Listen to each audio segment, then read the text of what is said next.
Happy New Year, everyone. Happy New Year to a brand new year.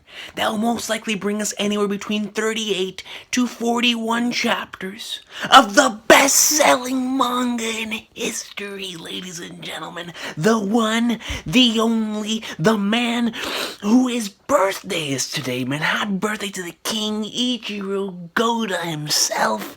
But there's a series that he writes, man, and we talk about it here on this channel for about an hour. However long video is going to be on this segment called Recon Piece, and that series is called One Piece, man. Now listen to me. I've been looking forward to doing this for quite some time. Now I'm gonna have two Recon's Piece. I think the other one I'm gonna try to release it on Thursday before the new, but since there's gonna be no chapter this week, since the chapter dropped this week. I'm going to try to drop it on Thursday in, replacement of One Piece chapter, the top 10 favorite chapters of 2016. I've seen a lot of the comments you guys put down thus far. If you have not voted already, just go back to the video where I hold the poll in there, and then just drop down your favorite moments or chapters of the year, and we'll talk about it on there, man, because I already know what, I mean, I'm still deciding. I know what my number one is, obviously, and then everything else for me, it's just everything just keeps switching. But man, I can't lie to you, man. After this latest chapter, dude, with 851, I haven't been able to get that Brooke panel out of my head, man. That Brooke panel was one of the sickest. Young lady, come on, Brooke. I mean, he's nasty, man. So let me go ahead and bring up all the comments right here, man. And also, ladies and gentlemen, just off of a quick right off the top of the thing, man, I really need to thank you guys for giving me a hell of a 2016, man. You know, after I lost my old channel, I said, man, how many people are gonna come back? And will I ever get back to where I was before? But I said, screw it, we're gonna keep moving forward. We're gonna keep striving forward and seeing what we can do here with the new channel, man. Right as soon as the other one was taken out, I created this new one. We were in like swimwear, and the reception that I've received, man, on here, especially on the One Piece content, I really do thank you guys from the bottom of my heart, man. 2016 was full of a lot of ups and downs, but if there's one thing I could always look forward to doing, it was sitting here every Thursday, whenever the case may be, if it was a discussion or I was talking about the episode on Saturday or whatever. But I would always look forward to talking about One Piece on here, man, because it's just something that I love doing, and just to know that a lot of people either enjoy it or enjoy discussing with me, enjoy, you know, disagreeing or agreeing or whatever the case may be. I really do appreciate everyone who's come to the channel, and I know that with latest stuff with the pudding situation, a couple of people have left and a couple of people have joined, but regardless, man, of who's been here, who's still here, whatever the case may be, just thank you all so much for being with me this past year. It was an awesome year in terms of growth, man. I mean, it was absolutely insane. I'm looking forward to 2017 because I know it's gonna have even more awesome sauce in store for us when it comes to One Piece, man, with the rest of Whole Cake Island, which has been freaking beast, the Reverie, which is, I've been looking forward to that for years, man. And then, of course, the legendary Wano, man. It's going to be 3 arcs of greatness. Whole Cake Island, which is looking to be my favorite New World arc. It truly is, man. Everything that's taking place in the New World, I think Whole Cake Island is about to be my favorite New World arc. It's going to have a beautiful place in my top 10. Then with the Reverie, Jesus Christ, man, I can't wait. That's gonna be beast, man. Like I said before, the mangas dropped me, man. The mangas dropped me. And then when it comes to Wano, I mean, the man has been looking forward to writing it for years. And when Oda looks forward to writing something, you know, a lot of ideas have been building up in the noggin, man. So that's gonna be insane, and it's something I cannot wait to get to, man. But yeah, thank you all so much, man, because if there's one thing that always brings a smile to my face, it's reading and discussing the greatness of One Piece, man. Even just right now, I have, because I bought the latest One Piece collection right here. And me and my brother were watching all Sabaody yesterday, just straight up going through it, and so many awesome and amazing moments, you know, just re-witnessing the greatness in English. And it's the English dub. I'm still getting used to Borsellino's voice.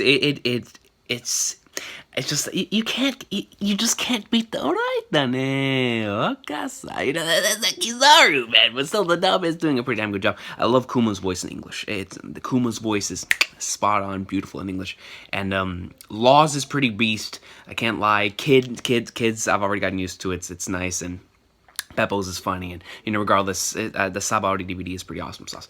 But let's go ahead and get right into these comments, man, because I've been looking forward to doing this for the simple fact that so many people have had different opinions when it comes to this whole pudding situation. You already know where I stand, man. Believe in pudding 2017.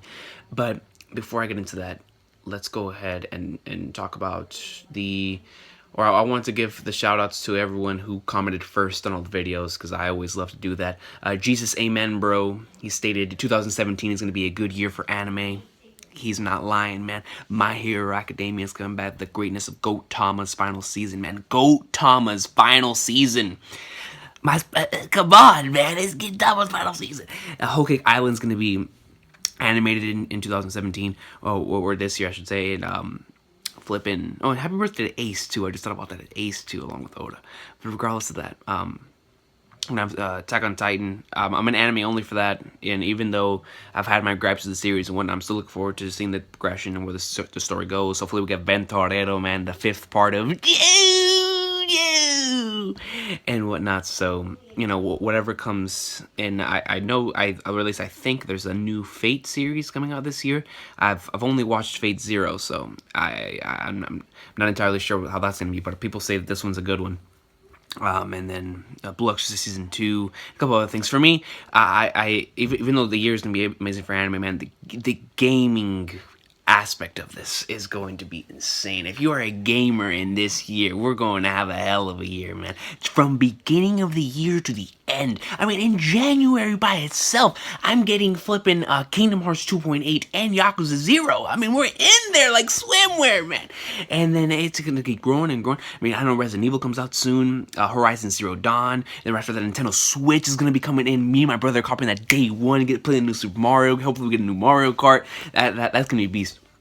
And I can't wait. It's going to be an overall awesome sauce of a year and of video games, man. When it comes to wrestling as well, there's going to be a lot of awesome sauce. We're going to see all the wrestlers that come in.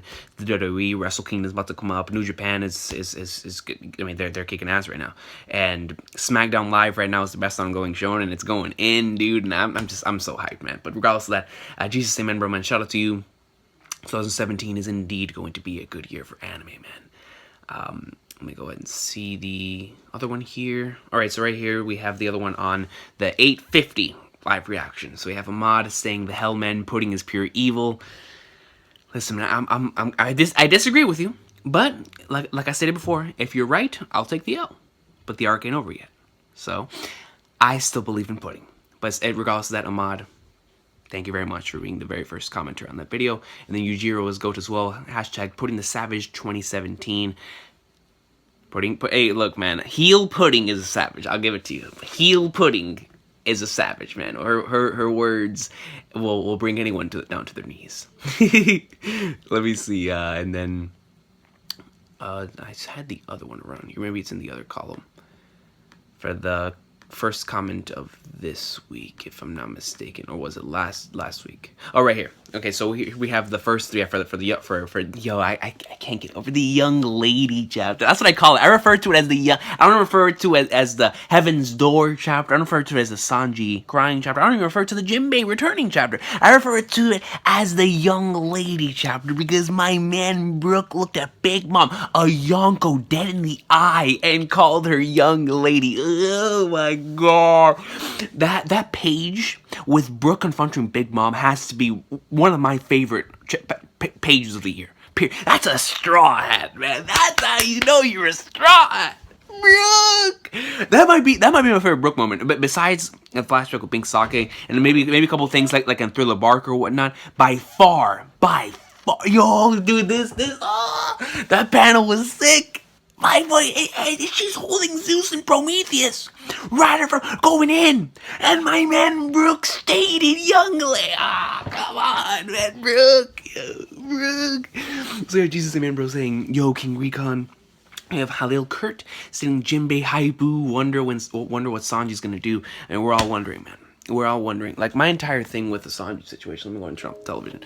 My entire thing with the Sanji situation, with him, with what he's going to do after this, is very interesting because it's going to be off of why he was crying, because I'm split on it. You know, he could be crying because he was played, you know, and a lot of individuals who obviously believe that Pudding is on the other side that I don't believe she's in, that they, of course, I mean, even if it is that too, like even if Sanji doesn't realize, or at least I don't, I believe, in the whole, in those whole things enact. But if if Sanji truly was hurt, then of course, man, that was his last ray of hope. He's getting shitted on by everyone. And this entire arc, all the way from, I mean, he has nothing left. That was his last ray of hope. That was what the chapter was called. I believe for chapter 850, Ray of Hope. That was it. That was his last ray of hope. And whether he sees through the lies or not, it's still gonna hurt. Because either it's gonna be like a Luffy Sanji situation to where he's basically saying, I'm not the one feeling that pain. She must be going through hell right now. And then he's crying because of that. Because you know how Sanji is towards women, man. He understands. That's like his thing right there, is women. And whenever they cry, man, he gets riled up as well. But in this particular standpoint, he might be tearing up just because someone is willing to go out that far just for him. But in the other case, if it is true, and pudding is quote unquote evil, I'm listen, man, I'm not being with it. But if pudding is quote unquote, then I mean, you guys be right in that standpoint of where Sanji is tearing up because he got played. We've all been in that situation. We've all been in that situation whenever we either been played or cheated on or dumped or whatever the case may be. And it's heartbreaking. And Sanji's Sanji this year is on so many different levels has been getting constantly. It just keeps piling on top of him. Everything, and then he just had to let it out, man. So whatever he does from here on out is going to gauge which side is right in that sort of thing. Because if he goes to do something, then obviously he felt for it was on the pudding side. But if not, I don't even know. Because the way that Oda could do it could also try to trick us as well. So I don't know. I don't know what Sanji's gonna do, but it's gonna be very interesting, and I can't wait to see what's gonna happen. And then right here we have Peter Taya saying Brook holding it down, though he is the real MVP, man. You ain't even lying, son. Brook. Yo, Brook is hype, man. It's straight up one of the best. I mean, seriously, one of the best flipping panels of the year. That was insane. That entire double page spread. That entire double young lady. Come on, man. Come get the hell out of here, dude. So let me go ahead and start looking down right here. Okay, so here I have my man. This is my man right here, man. So he states, and this is off of the Reverie video, I feel like Dragon wanted to assemble all his commanders for a reason. Crashing the Reverie is perfect. Now, this is my entire thing here, man. I stated this before, yo. If this man shows up at the Reverie, will the hype even be contained? Will records be broken? I mean, look, if Dragon shows up knocking on the door, I mean, you could just hear, some random farter dude answers the door. He's at the Holy Land. The Celestial Dragons are on top. They're waiting. They're chilling. All of these guys are up here. Celestial Dragons. The Gorosei. And then you have all of the leaders, all the kings. All gathered together at this place. My boy Monkey D. Dragon comes knocking on the door. Or somebody pulls a Lafitte and they go up on the window. And they just come right up in there. So can you imagine Sabo just like flying up there? And he arrives through the window? Come on, man. I mean, that'd be sick. But the thing is, we haven't even seen all of the other commanders yet. So that's going to be hype in of itself, seeing all the other commanders in the revolutionaries. And if Dragon has that much confidence in his commanders, that just them by themselves can take on the entire Holy Land. Oh, man, dude. That in of itself is legendary, That's how you know those revolutionaries, that something's going to be hyped there. Now, I love the theory. I absolutely love the theory that Kuma sent everyone whenever he did the thing they did in Sabaody, and he sent everyone to their own specific locations, that those were all revolutionary leaders, or at least most of them were revolutionary leaders. And I love that theory. I think that would be flipping awesome sauce, that most of them are in connections or are in an alliance or whatever the case may be, that they're connected to the revolutionaries. And I think that's brilliant. I think that would be great, and I think that's an excellent theory. But regardless, going back to your comment, I agree 100%. I truly agree that the reason why Dragon wanted to assemble his commanders was for he already knew that Baltigo would go. I have a feeling that Dragon had a feeling himself that if the squad was going to come in for Blackbeard's squad, that they were just going to dip. They were going to dip, leave Baltigo behind, and go directly to the Reverie. But then where does that leave Blackbeard pirates? What happened there? What happened between Blackbeard and Dragon that caused them to, that caused them to move? Because if Baltigo was destroyed and then all the commanders came in, that means that they had to have had a battle. So what happened then? Blackbeard's not a man who retreats. He does retreat. He's that type of dude. But still, Blackbeard's the type of dude. If he can win, and he's an opportunist, man, he's gonna go into like swimwear. Look at what he did in Marineford. He will go right into like swimwear. That's what I love about Blackbeard. He's an opportunist, and he will do whatever it takes. He's like the perfect heel. He will do whatever it takes to win, and I respect that. He's a cowardly heel, and that's why I love Blackbeard. But he's also a man with a dream. And he's also a man who is willing to do anything for that dream. And that is where the entire situation is going to go. Because if Dragon ran towards the Reverie, will Blackbeard follow? Or does Blackbeard send some of his commanders elsewhere? Where exactly is Blackbeard in this whole situation? Like that's going to be very interesting to me. But I think, I really do think, that if Dragon is going to the Reverie, if they have some top tiers in the Holy Land, because they have to have a massive security to guard all of the kings of the world during this meeting. Oh man, they have to have a high security. So my boy Dragon is about to go in there, knocking on the Reverie, or knocking on the door of the Reverie. It's like a Marineford situation here, man. Like all these top tiers are gonna be here. Who knows? Maybe we will see Green Bull. Maybe in some of the admirals. I don't know. Akainu could be there. I don't know. It's going to be crazy, but Dragon needs to have a squad.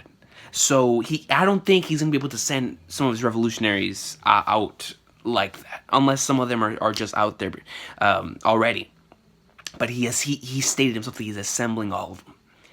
And it has to be to crash the Reverie. It has to be. It truly has to be, man. But regardless, just... Yeah, that's the way it's gonna be. I think, and I agree with you 100% that Dragon wanted to assemble all the commanders to because he knew that he needed that amount of power to take on the Reverie. Because it's gonna be like a Marineford situation, man. When all these top tiers gather up, when all of these kings gather up, they're gonna have to have high security. And Dragon knows that. Dragon's a smart man.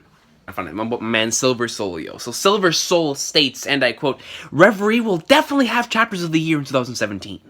Now, just that statement by itself gave me a little bit of chills, man. The Reverie will definitely have chapters of the year in 2017. Oda's been setting this up nonstop since the time skip, both in the story and in cover pages. That is extremely factual. I definitely see different factions forming within the world government. Some nations may withdraw altogether.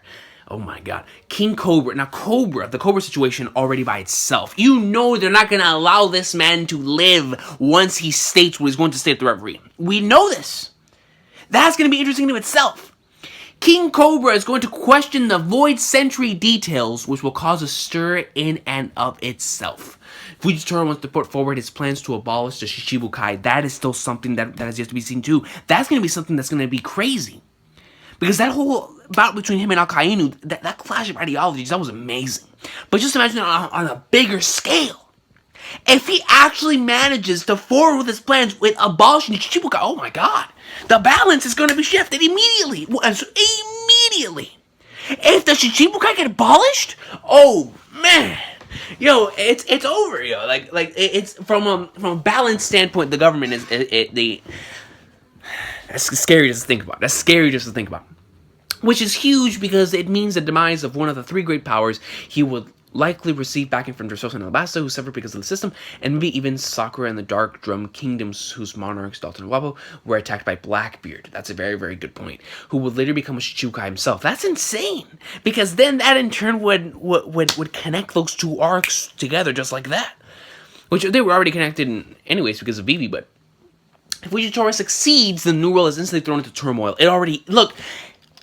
I think this is what Oda was talking about, man. There was going to be like a huge war coming out of this because it's already thrown into turmoil. Kaido is pissed. Doflamingo stated 801, one of the best speeches of the entire series. He basically stated, I'm paraphrasing this, he basically stated that he was the one holding down those beasts, and now that they got him, now they got Dofi, oh man, the chains are unleashed.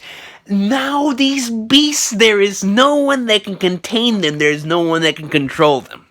So that in of itself is going to cause a huge stir in the new world and the powers that be in the new world. And now you put the world government in the next, everyone is going to be in the chaos. Revolutionaries, the Yonko, and the flipping government. Oh, and they're all thrown up in a turmoil. It's going to be a huge war.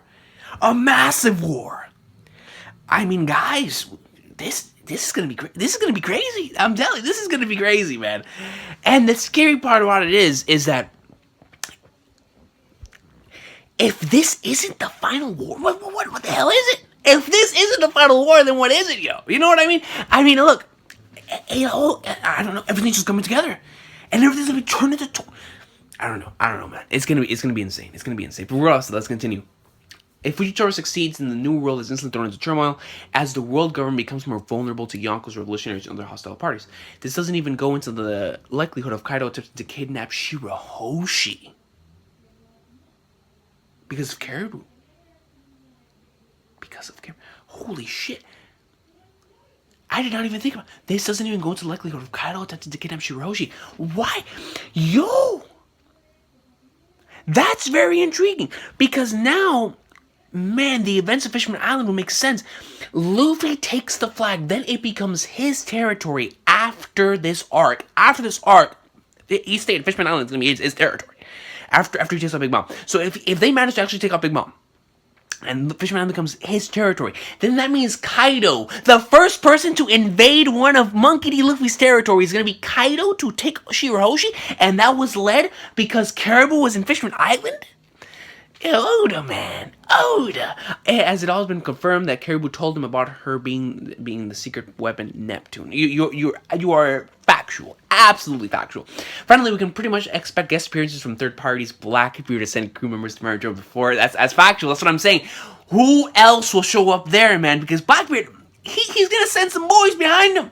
He's going to send some boys up there, you know? So, probably before and probably will again, not to mention that Dragon and the Rebels has been lying low since their skirmish with Blackbeard. Factual. Finally, there's also the reveal of more 10 Rubitos, World Guard members, CP0 please, Monarchs, maybe even Green Bull. Just a massive arc and year overall for One Piece. Get hyped. Silver Soul. Factual comment, man. And the sad part about it is that they stated it's going to be Whole Cake Island, then the Reverie, then Wano. Yo, I have a feeling, like, I've been thinking about this in my head for a while now. I have a feeling that all three of these arcs are going to end in cliffhangers, and then they're all going to become one massive arc. Like, I'll put it to you this way. Since they're all taking place in 3 different locations, Whole Cake Island is going to end on a narrative cliffhanger that it's going to leave off there, and then we're going to go over to the Reverie.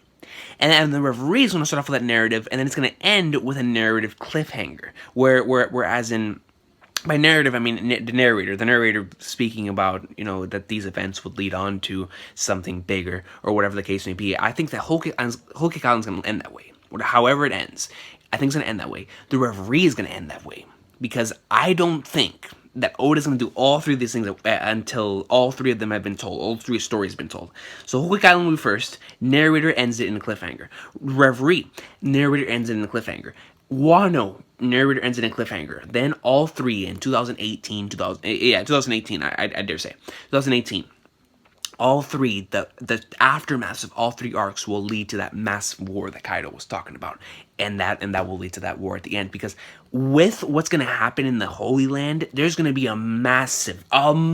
if Dragon just steps foot up there, if pirates step foot in the Holy Land, a war's going to commence just off that.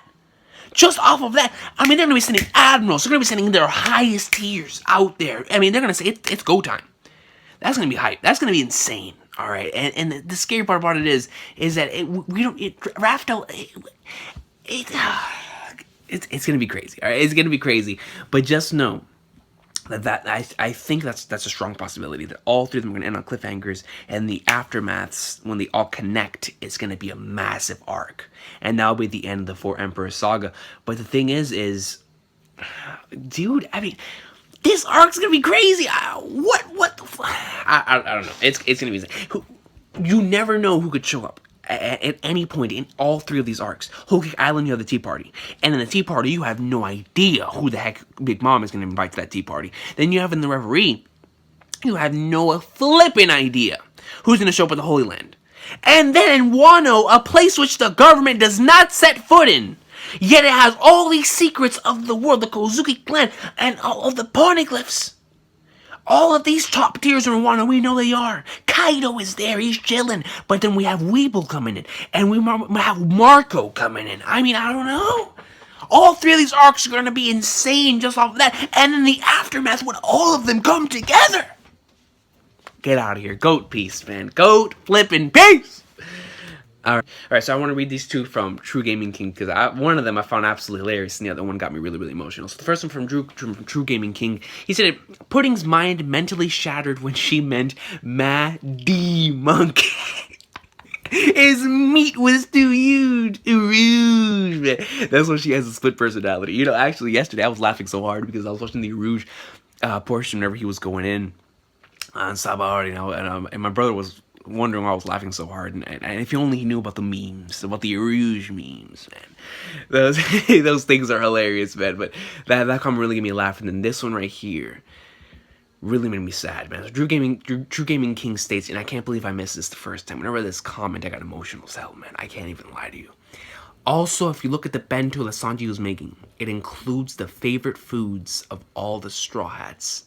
AKA Sanji made that dish unconsciously, man. That hit home, man. I was like, Sanji, bro, you miss him too, man.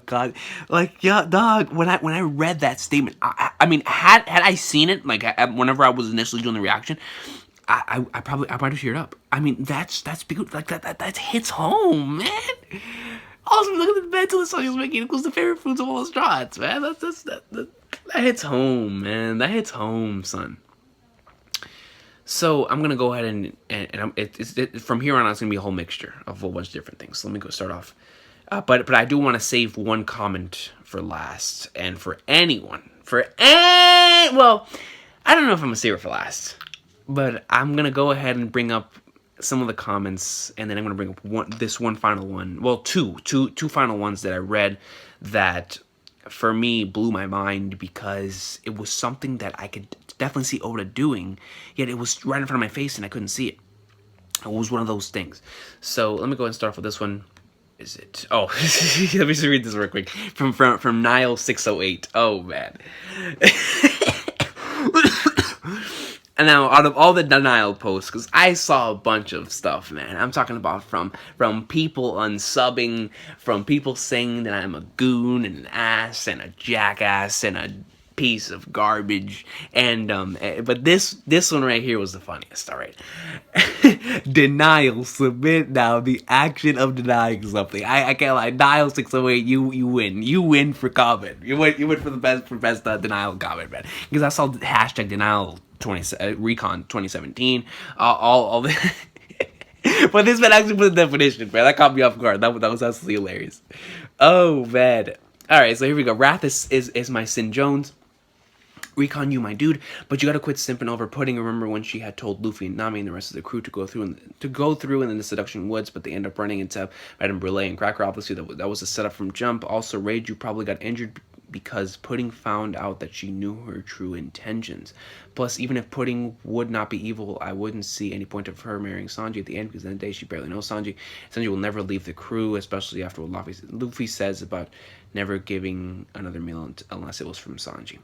All right, so when it comes to the whenever going through the Seduction Woods and running into Madame Brule and Cracker and all that stuff, for me, it really doesn't seem like a setup right from Jump Street. And the reason being is because with Oda introducing the concept of the homies, where conversations are heard at all times, everywhere, anywhere. I mean, at all times. These conversations are being heard.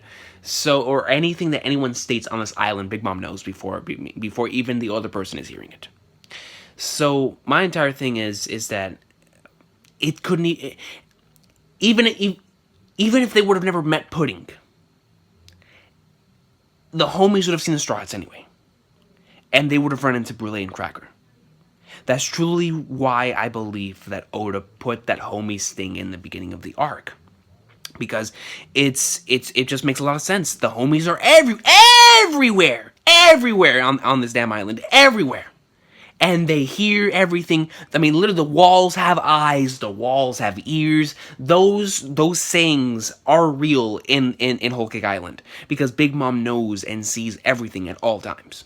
Period. And real information is always coming in. So I'm a strong believer that even if they never met Pudding, and even, well, I mean, of course, they needed to meet Pudding in order to get through into that specific way to get to where Big Mom is. But even so, I still truly believe that because of the homies, they would have found out anyway. So you might be onto something there, but I still think that Oda put the homies concept in there for that specific reason, because it seems too easy for me, man. You know, like Oda's not a simple man. Oda likes putting and toppling stuff on top of each other. So them just meeting Pudding and Pudding seeming suspicious and just happening to put, I mean, that's too simple for Oda, man. At least that's the way I see it. I don't see Oda as that much of a simple man. I mean, when it comes to what you said next, though, with Reiju probably getting injured because Pudding found out that she knew her true intentions, why would that be? I mean, she revealed.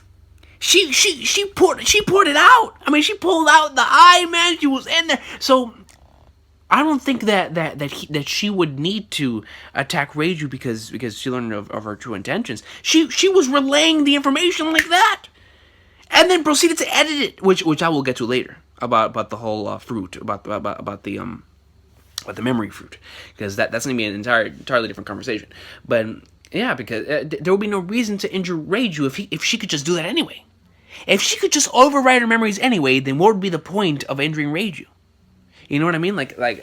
Or at least injuring Reiju solely because of finding out her true intentions. She doesn't give a damn. She'll reveal her true intentions and then she'll override it. That's what hacks the devil fruit is. But when it comes to injuring Reiju, for me, that has to be a statement. That has to be oh shit, Reiju got hurt, and now she's being sent back. So that means that Pudding has to be, the Big Mom pirates are going in, and that in turn will be the catalyst towards the Vinsmokes being like, whoa. Like Big Mom, something's going on here. And if it was Pudding that did it, and whatever memories Pudding put into Reiju's head, and Reiju starts spilling the beans. I mean, this could turn into an entire Straw Hat and Vinsmoke versus Big Mom Pirates, because it could be a catalyst led towards that. I mean, for me, it's still gonna be a triple threat kind of between all three, but it could be a catalyst. But I truly do believe that Reiju is leaving injured for the sake of it causing something bigger. It can't just be because she found out her true intentions, because she could have easily overwritten it. Easily. So I don't agree with that. And then let me see. And then with the final statement for the marrying Sanji at the end of the day, regardless of whether she marries or doesn't marry Sanji at the end of the day, I think that this arc, or at least one of the key points of this arc, especially with the whole introduction of the Lola flashback, is about marrying who you want to marry and marrying who you want to love. It's a theme that Oda has not touched upon yet. It's a theme that Oda has not touched upon when it comes to this something that happens in real life. And it's a discussion video I made a long time ago when it comes to why Pound was introduced into the story. And when Pound gets introduced again, it's because this arc has had two things with it. Number one, I think that this arc is also based around mending old relationships, such as I think that the old relationship between Pound and Big Mom is gonna be mended. The relationship maybe even between Lola and Big Mom. The relationship between the Vinsmokes and Sanji. All the Straw Hats and Sanji. All these old relationships will once again be mended. And I think that's gonna be a strong theme in this arc. Relationships, family. That's definitely a key theme in this arc. But I think that one right there is one of them. And the other one, so we just stated, in the concept of love and marriage and what they truly are, and why you should, because Oda's you know how Oda writes in terms of free will and freedom, and how Luffy's mentality is that the king of the pirates is the man who is freest on the sea, then why couldn't that same thing go to having the freedom to, wed or marry or love whoever you want, and that free aspect of the term free, the term freedom. So I truly believe that it fits and it makes sense for the arc. So they don't even have to marry each other. They truly don't, as long as that theme is presented and however Oda's going to execute it, however he's going to execute it. But I think those two themes are going to be the way that Oda wants to go with the arc. But I mean, I agree with you when it comes to them not ending up together. I don't think Pudding and Sanji will end up together at the end of the day, and Sanji's coming back to the Straw Hats. I strongly believe that. But still, I think that the reason for it is because of the way that Oda's going to execute that theme that he's already implementing and been putting in from the very beginning of the arc, and now with a little flashback and what Lolo stated herself. It's going to lead towards that, and it's going to definitely lead towards some very interesting plot points and very emotional moments between the Vinsmoke, Sanji, the entire Big Mom family, because they're a pretty messed up family, man, and just to have a couple of old relationships, mended, is going to be beautiful, because no matter who you are and or how quote unquote evil you are, or how bad, or whatever the case may be, family is always going to hit you at home, man. It's gonna hit you, especially in this case. When I mean, I don't know, man. Even though it is a comic, Oda uses a lot of realism in his stories, and I feel like family is always the one thing that hits you home, man. And I think this arc is gonna drive that theme home. But I've had enough rambling on this comment. Rathis and My Jones, thank you very much for the comment, and yeah, just I agree for the most part, or I agree with the Sanji and Pudding not getting together, but let's go and go to the next comment. But yeah, thank you very much for the comment, man. Right, Stingray Lions, and I'm saying hashtag. Please hang up and try again. Pudding 2017. It would be stupid if she just lied to be evil. I'm sure something about her is still fishy, but she's not a person you could really trust. Okay, so I can.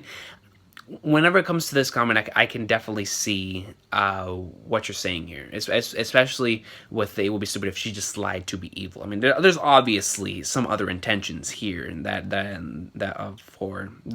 even for those who are on the side of that Pudding is evil or is bad, you have to you also must have the thought that there are some other intentions behind why she's doing what she's doing. It can't just be because she's under Big Mom. That's not the way Oda does it. Oda does not give you a one-sided character like that just follows orders. She is a person, she's a human, she's a three-dimensional human, and she has her own feelings and emotions and intentions that she has herself. So I agree 100% with that statement.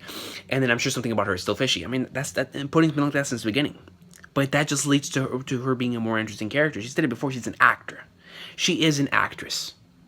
And through being an actress, there's going to be a lot of fishy things about you. And so she isn't a person that you could really trust. I mean, I can't really blame you for that. From the stuff that we've seen thus far throughout the arc, I mean, just because I believe, she definitely has had a lot of fishy moments.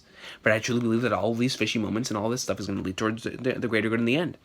But I agree with you. I definitely agree with you that she most definitely has more intentions, and that there's definitely something else driving her to do this. It isn't just because she's following orders from Big Mom. That to me would be horrible. I would hate that. And then and the other thing, and about something about her still fishy. She's been fishy from the start, man. Real talk.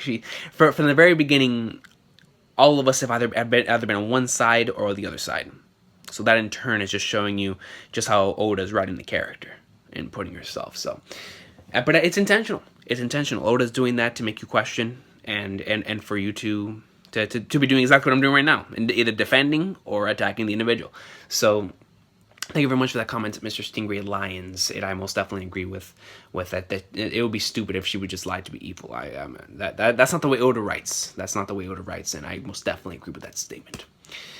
All right, Dr. Verona states Vinsmoke and Straw Hat Alliance versus Big Mom. That is something that would be very interesting, which is what we were talking about earlier with Rathis and Jones' comment about how this entire catalyst This could be the whole Reiju being shot could be a catalyst towards the Vinsmoke getting together with the Straw Hats to take out Big Mom. But I don't know, man. I something inside me still tells me that until the very end, it's gonna be a triple threat. It's gonna be a triple threat match between all three going at each other. But we'll see. Can't see Big Mom and Luffy alliance since the beginning. If Pudding has a plan to save the Vinsmokes, why torture Reiju? Who said anything about torturing? Where was it? Where was it stated in the manga that there was any torture? Is getting shot torture? Is having a heel promo cut in front of you torture? To Reiju, a very strong individual, that's not torture. Torture is getting your nails, taken out. Torture is getting each finger plucked out one by one. You know what I'm saying? That's torture. But cutting a promo in front of Reiju, that's not torture, man. That is definitely not torture. Why does Pudding need to aggro Luffy? Aggro Luffy? Afro Luffy? Why do Pudding need to... I'm not entirely sure what you're trying to say with that one. Kuma is different from Pudding. You need to let it go, man. I can't let it go. I absolutely can't. But with the whole Kuma is different than Luffy, why? Or the Kuma is different than Pudding. How come? In what way? Kuma, whenever we first seen him, we assumed that he meant danger. We assumed that he was coming in there to just make us all go right down to the deepest depths of hell. We assumed all that. But at the end of the day, over 3 years later, we found out that what he was doing on that day, even as far back as Thriller Bark, from then up until Sabaody, for 3 years we thought, oh man, he separated them, but for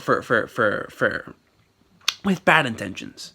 It took us 3 years to find out what his true intentions were for that day. What his true intentions were for why he did what he did.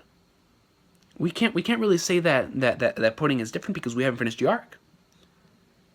So until then, I mean, Kuma and Pudding seem to be in a very similar situation, at least from my standpoint. Most definitely from my standpoint. So until like I said before, until the end of the arc, I can't let it go.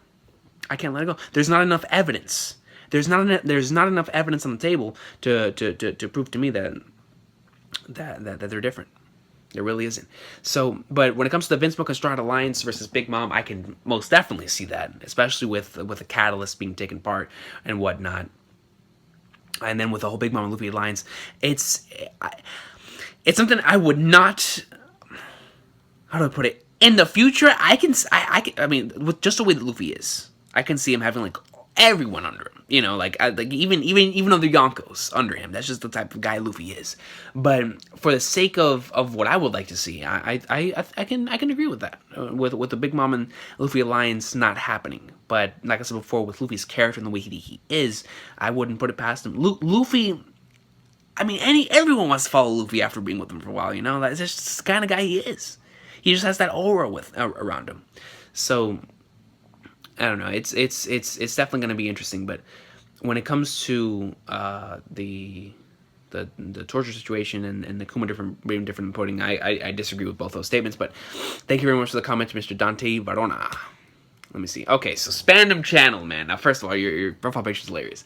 If she's good, why would she trick Luffy though? Okay. So that's number one. Okay, if she is good, why would she trick Luffy? Let me go into the next comment.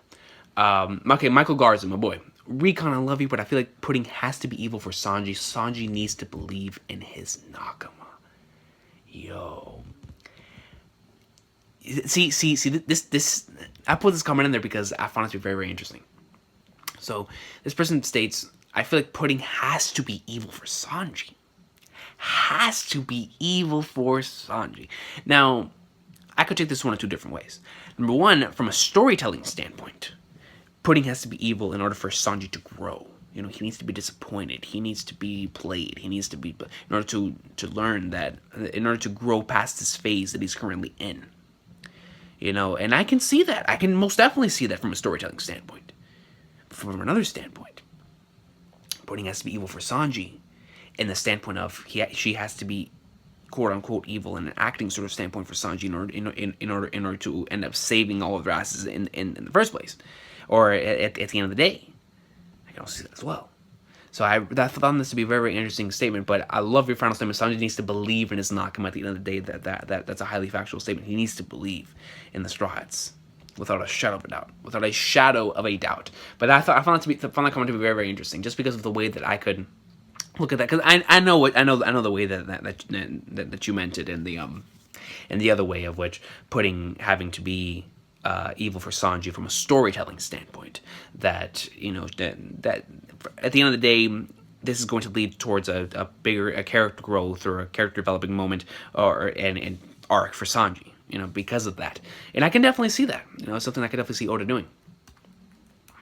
Okay, let me see.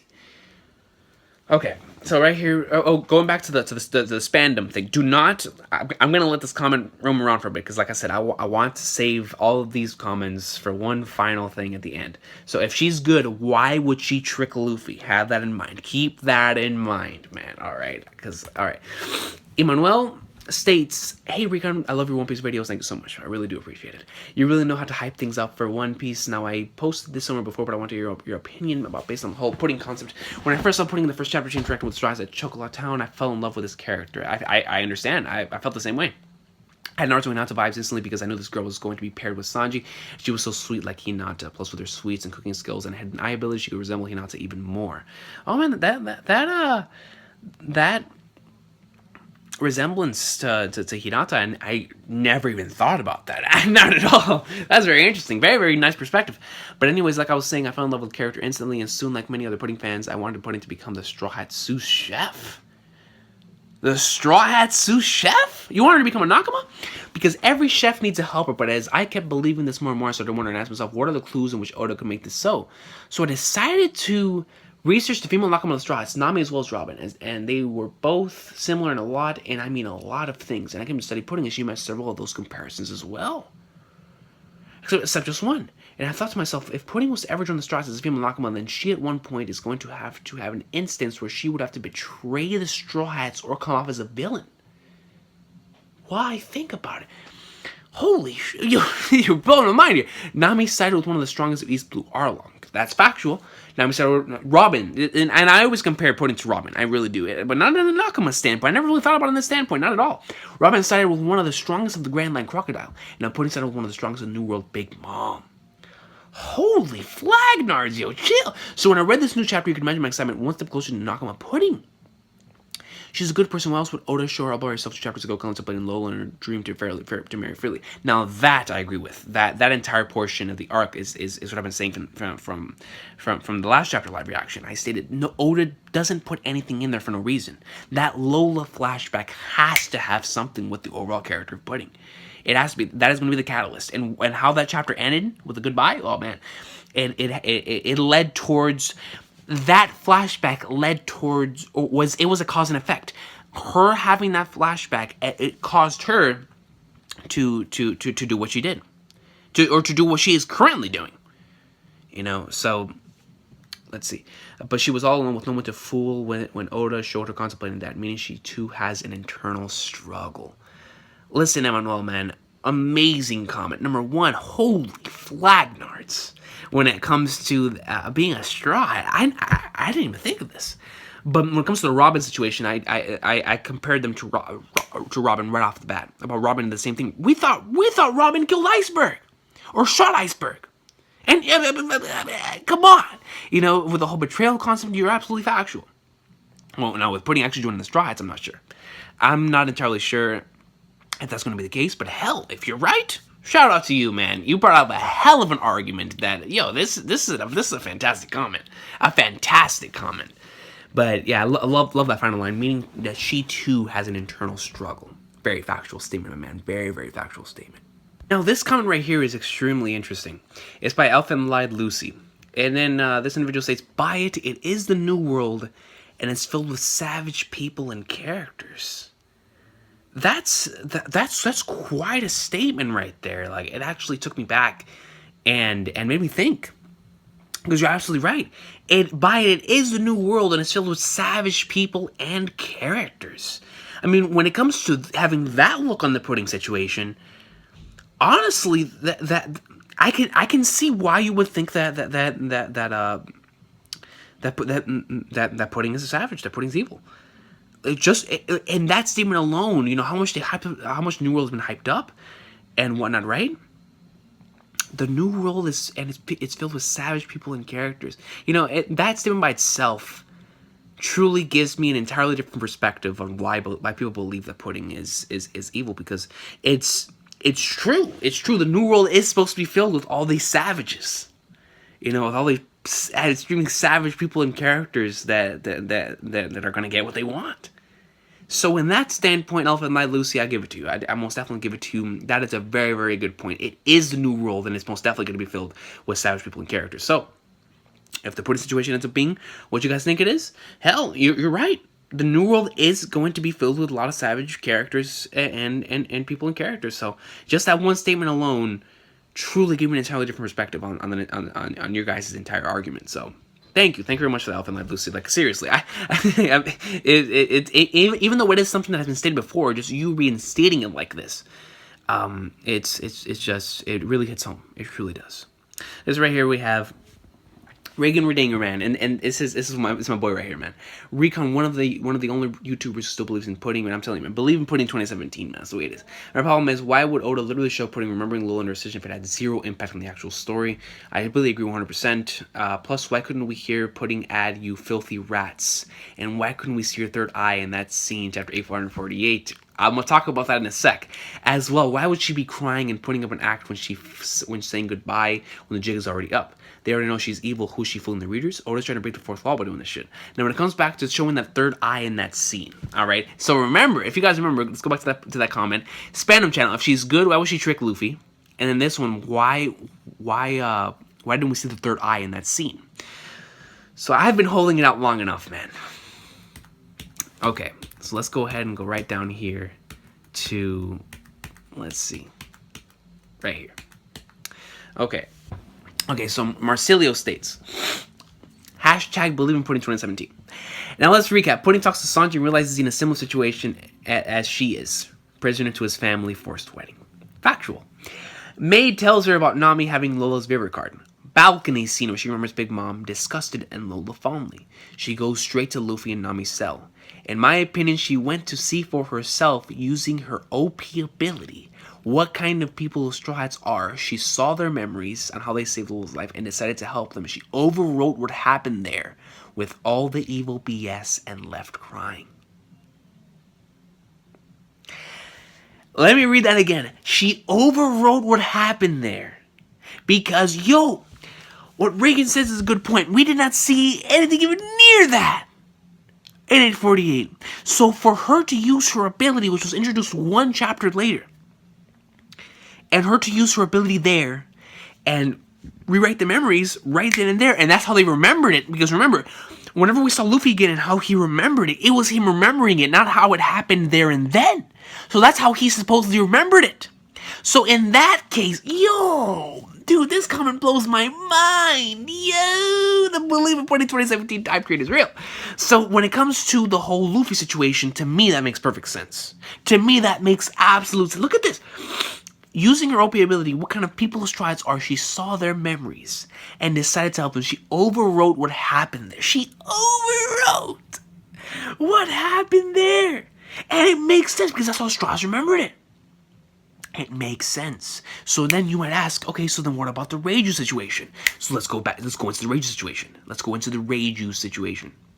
So Killer 240 states, the only way Pudding can be saved is if she edited a message in there for Reiju and was only pretending because of the homies around her. My mind went bam. Because when it comes to the homies, and like I said earlier, they know everything that's happening at all times. And they will know what you're saying or what you're doing at all times. Right? So, this statement right here really makes me think. Because it says right, the only way Pudding can be saved is she edited a message in there for Reiju. She said it last chapter. Pudding said it, and while she was cutting something out and putting another thing on. Remember? Because she edited Reiju's memories and put it on with something else, right? So whatever she put on, because it doesn't have to be something that she's doing. It could simply be something that she edited, or that she put and replaced it with the same thing what she did with Straw Hats. So if she did with Luffy and Nami what she did with Reiju, into which she overwrote something that didn't actually happen, and she does that with Reiju, and then there's another message in there where she's stating all this because the homies are around them, and then she herself states that putting states that, and she herself puts in that message or whatever she edited, because she edited it. We saw it, she edited, and I was wondering to myself, like, why the hell would she edit it if she just told her the whole thing? It's because the homies are around, and in that way it gets edited, gets taken out, clipped, overwritten with whatever message Reiju really she really wants Reiju to know. And in that standpoint, it makes sense. It makes sense as to why she stated it. And it gives me chills. It gives me chills, man. I like legit. These two comments, when I read them, my mind was blown. The first one with the Straw Hats, it makes perfect sense with as to why. Maybe it's because I am on the Believe in Pudding 2017 hype train, but seriously, I mean, I'm driving that junk full throttle right now thanks to these two comments. Listen, Killer 24. The only Pudding we saved is she edited a message in there for Reiju, and she said it. Pudding said it. And it would make perfect sense with a Straw Hat comment too, because if she did it for Luffy as well, whereas they're remembering it in this way, and that stuff never happened, then holy crap, it could happen with Reiju too, whereas she was doing all this because for all solely for the homies around them, and then she herself goes and does this, and does it in front of Reiju. And she edits it and put it together. So now we need to know what is inside of Reiju's head. What kind of memories of this event is in Reiju's head? Like, holy crap, man. But shout out to Killer 240, man. Shout out to Killer 240. But I was gonna read a couple more right here. But Tyler Hawk states, my question is this: why didn't she use a Delph fruit on Luffy and Nami? Putting could be fucking with everybody's memories and they wouldn't even remember. Yeah, that's what I'm saying. That's exactly what I'm talking about. Going back to these two comments, man. That's exactly what I'm saying. Let me see. Oh, right here. Rune Doggers 87. What do you think is up with the skulls and crossbones on Jinbei's clothes? I want to believe it has to do with his relay from Big Mom. No, I did not notice this the first time. But whenever I read this comment, I went back and I went to the chapter. You're absolutely factual. There are skulls and crossbones on it, which means that something has to have happened. Guys, Jinbei's life could have significant years. I mean, a lot of years sticking out. Who knows? Really, who knows? I'm not sure.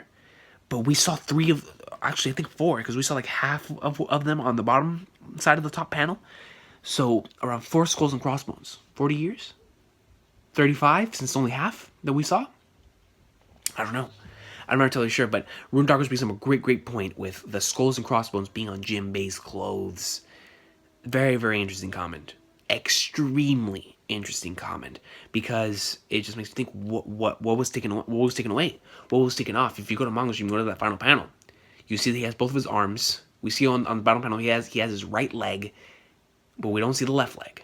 You know, the left leg is being hidden here, so it could be the left leg. But we see these skulls and crossbones here, so he could very well have had some life taken out of him. Could very well. So, right here. So this situation was brought up by Speednut. It'll be insane if we find out that by the end of the arc that Jinbei only has 1 day left to live. Imagine him only being able to help Luffy until the end of Whole Cake Island, and then he dies as Luffy and the rest leave for Wano. I don't think Oda would do something like that though, but it would be a huge WTF moment for the fandom.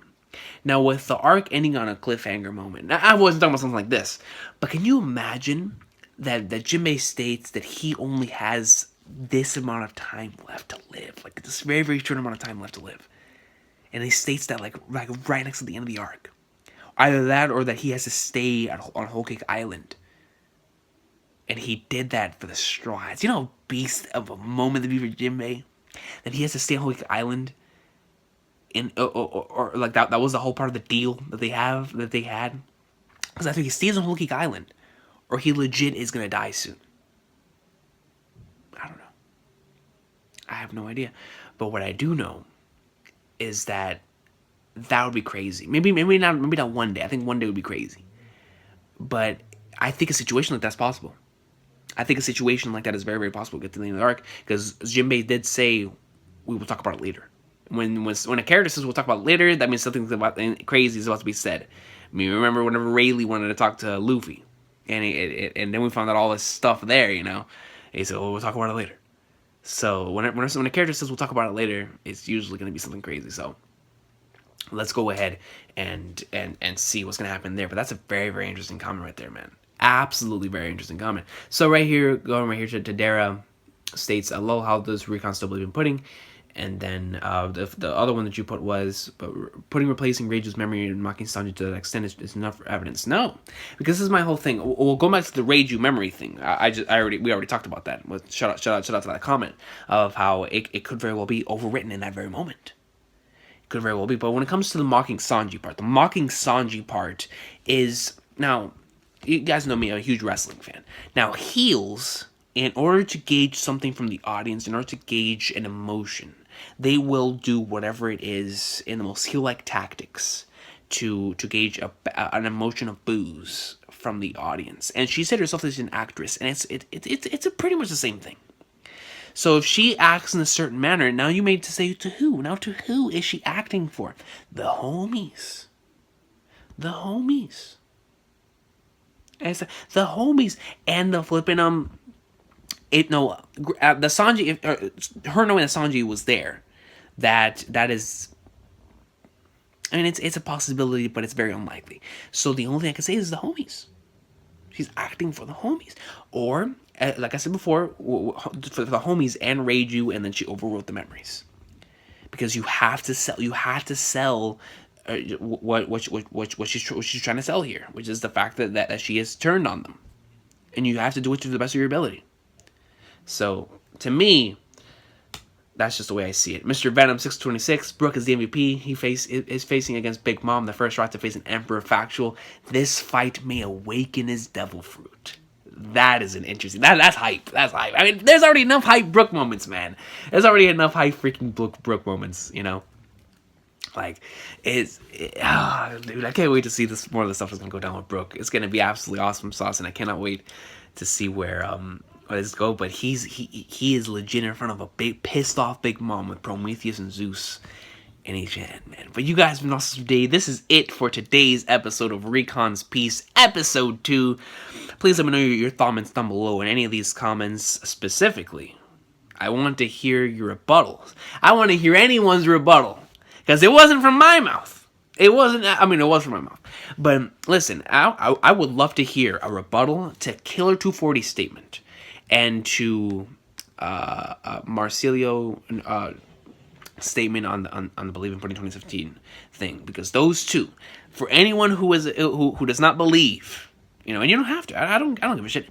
I love discussions, and I love discussing. So if you disagree with me, that's what I'm here for. As a content creator, that's what I'm here for. Is to I mean, you can come aboard the train, but if you're not, we'll keep discussing, man. Because that is the joy in life, is discussing and having a great time while doing so. So, I mean, that's why I make YouTube videos. It's simply to discuss, you know. So I would love to hear a rebuttal, if anyone has one, to Marcelio's comment and Killer's comment, because those two comments. I mean, listen, man. Yo, they're great. You know what I'm saying? But just leave me a comment on any flipping thing that has been stated on this video thus far, or anywhere, period. Remember that episode 3 is going to be a special episode covering the top 10 chapters of One Piece in 2016, and to vote on that very video and that I have, it's called a poll. Top 10 favorite chapters of top 10 favorite One Piece chapters 2016. If you haven't voted, please go vote, and we'll tally them up. And next Thursday, I hope to have that video, Recon's Piece episode 3, that will be discussing the top 10 favorite One Piece chapters 2016. But overall, guys, have an awesome day. Thank you so much for watching. I know that with the whole pudding situation, there's been a lot of animosity. Well, not really animosity. I have a lot of fun doing this. I really do. But just overall, me trying to defend my point, and if that may come off as annoying, I do apologize. But it's something I'm really passionate about, and I truly do believe in what I say. If I speak it, I believe it here on this channel. So it's just the way it is. But thank you very much, guys, for watching, and for those who are still here. 2017 starts off with Recon's Piece. Have an awesome day, and I look forward to seeing any and all of your comments down below.